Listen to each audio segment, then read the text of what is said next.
Hi there, I am Dani and I am so glad you are here. Welcome to the video, welcome to the channel. Today I'm going to talk about David Goggins, Can't Hurt Me, his memoir. And I listened to this on audio and I was disappointed at first because I like David Goggins, his voice and his personality, and I wished it was him doing the audiobook. But the audiobook has him breaking in at the end of chapters, and sometimes even more often than that, having a conversation with the guy who is narrating and who's a friend of his and an associate who might have co-written the book. I don't know. Anyway, I don't pay attention to those details, but I loved it. Loved it. And one of the things I'm sharing on the channel is books that I'm reading or things that I am doing to help me to move forward in truly pursuing my dreams and creating a life that I really want, a life with more freedom and more freedom, more travel, more meaning, more of the things I want and less of the things I don't. That's really what I'm creating, and books like this are helping me do this. And I love David Goggins, so I'm going to do a two-part, and I'm just going to share a few of the things that I have gotten out of this book that I think would be powerful for other people as well, because that's what this whole channel is about, right? Is about transformation and kind of going along the journey together at some point. So love him. And I'll start with the ending because I just finished this book not long ago. And the ending is really poignant and very, very motivating and inspiring. And not just because the book doesn't just make you think David Goggins is, uncommon amongst uncommon, which he is, like the 1% of the 1%, or I don't even know how to describe what he is. He's truly a unique individual, and he is truly pushing the boundaries of human potential and how far what we can actually do as human beings. So, but he's not for everyone. I totally get that. If you're not into him, I get that. I respect that. I'm just for people who are. On my Goodreads, I think the opening line on my review was, man, what a good MF book. Mother freaking book. I mean, he drops the F-bomb. He's very real. Authenticity is hugely important to me, and I love it. And he's accomplished a huge deal. So one of the things that I'm going to start with is just the closing to his book. The ending of his book was about just going to meet God, and this whole analogy of, God kind of saying to David, this is what we thought was possible for your life, and you have surpassed it. So that is basically what he wants for God to say, when he gets there at the end of his life. And I thought, how amazing is that?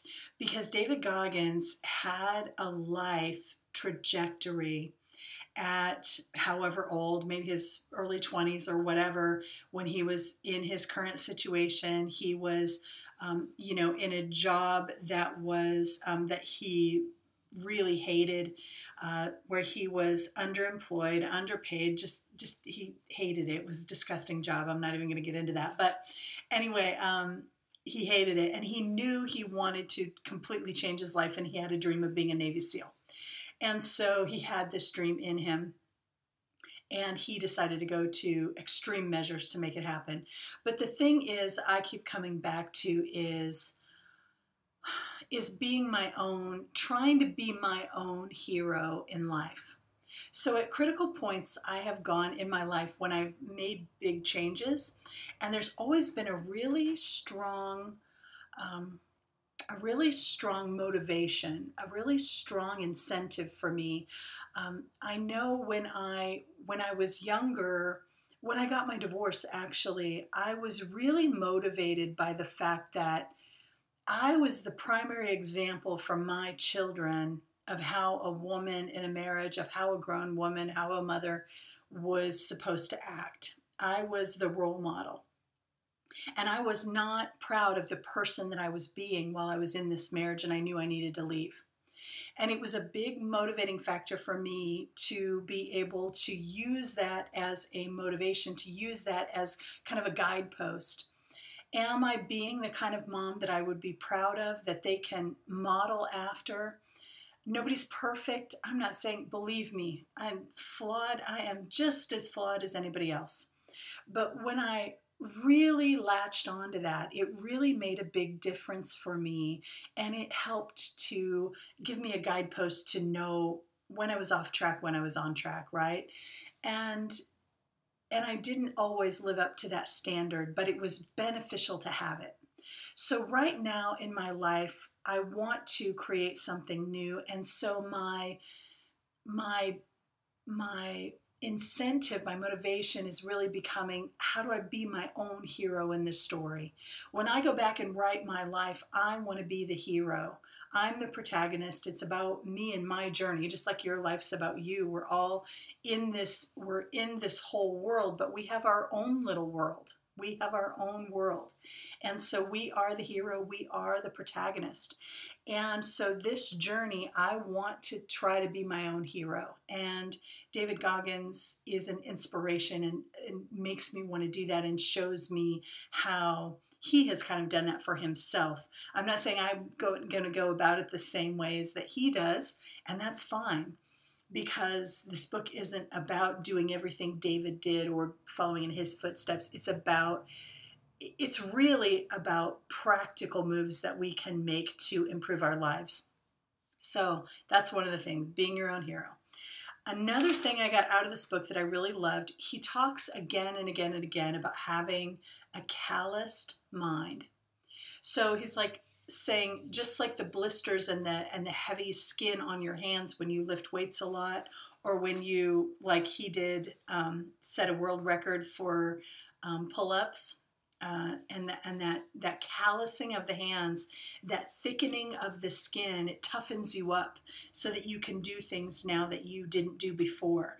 And it's this is showing us how the body does this, but you can callous your mind.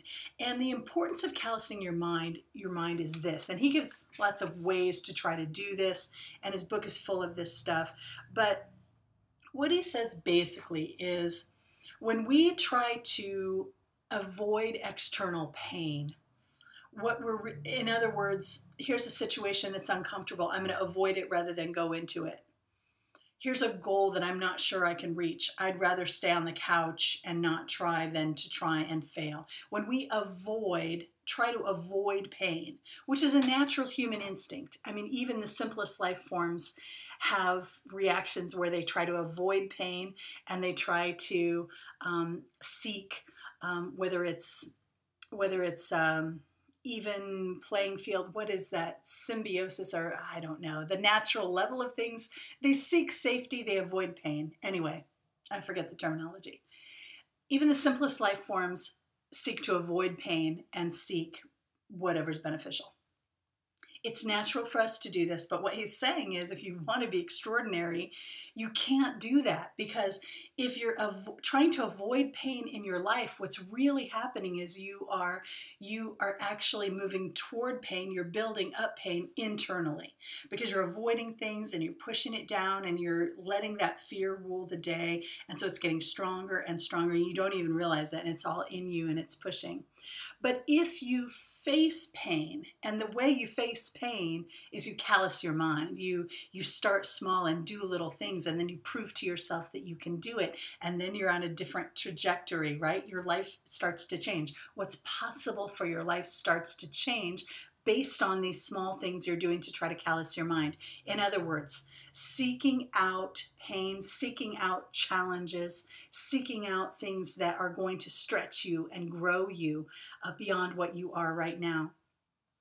And so then he says, the more you seek out that external, the less internal pain you're going to have, because you have this tremendous sense of being your own hero, in my vernacular here, but you have this tremendous sense of accomplishment and pride, just knowing that you tried. Even if you fail, you tried, and you probably got further than you thought you would. So you avoid pain and it grows. We've all heard the expression, what you resist persists.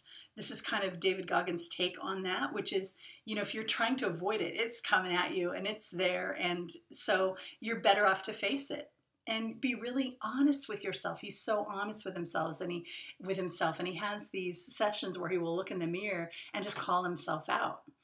And I do this with myself in a little bit more loving way. He's a self-proclaimed knuckle dragger. Like, he's caveman style, like he's old school. I do it with a little more softness or whatever, but I use a lot of the things in his book, and I'll talk about that in the next video. I think that's enough for today. I loved Can't Hurt Me by David Goggins, and I encourage anyone who's interested in it, or if you have had a couple of people talk about it and now I'm talking about it and you're like, oh, I really should read that, then this is your sign. Love it. So anyway, I hope it helps you as much as it does me. Let me know if you read it. If you're still here, if you liked this video, then please like the video on YouTube. Please subscribe if you love it, and share it with someone you think might like it, if you think they might like it. Okay, that's it for today. I'll see you next time.